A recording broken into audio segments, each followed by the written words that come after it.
Coupon code कसरी प्रयोग गर्ने। नमस्ते मेरा प्रिय गुरुवर्ग, आज हामी निमा एकाडेमी प्लेटफर्ममा कुपन कोड कसरी एप्लाई गर्न सकिन्छ भनेर हेर्न गइरहेका छौँ। कुपन कोड चाहिँ तपाईहरूलाई निमा एकाडेमीबाट मात्रै दिएको हुन्छ।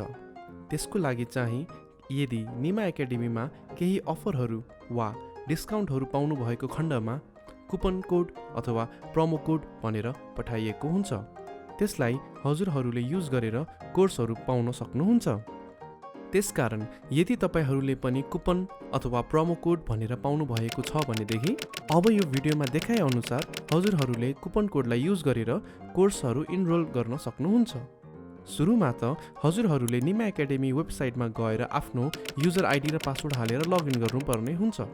लगइन गर्नु भइसकेपछि तपाईलाई निमा एकाडेमीबाट कुन कोर्सको लागि कुपन अथवा प्रोमो कोड भनेर पठाउनु भएको छ त्यो क्लासको सब्जेक्टमा गएर त्यो कुपन कोडलाई हाल्नुपर्ने हुन्छ।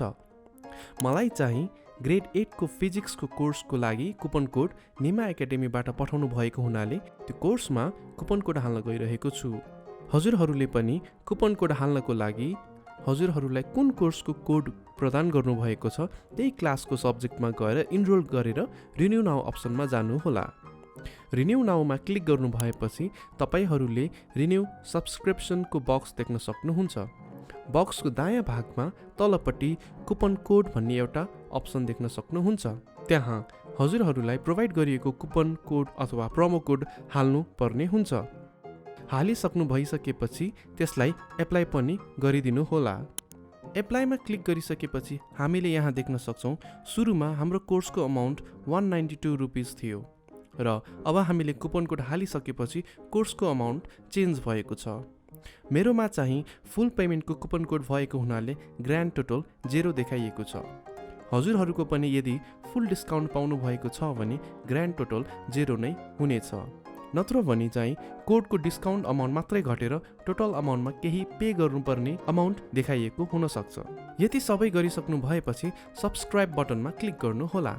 क्लिक गर्नु भएपछि त्यसमा भएको कन्टेन्ट हजुरहरूलाई तोकिएको समय अवधिभर हेर्न र पढ्न सक्नु हुनेछ।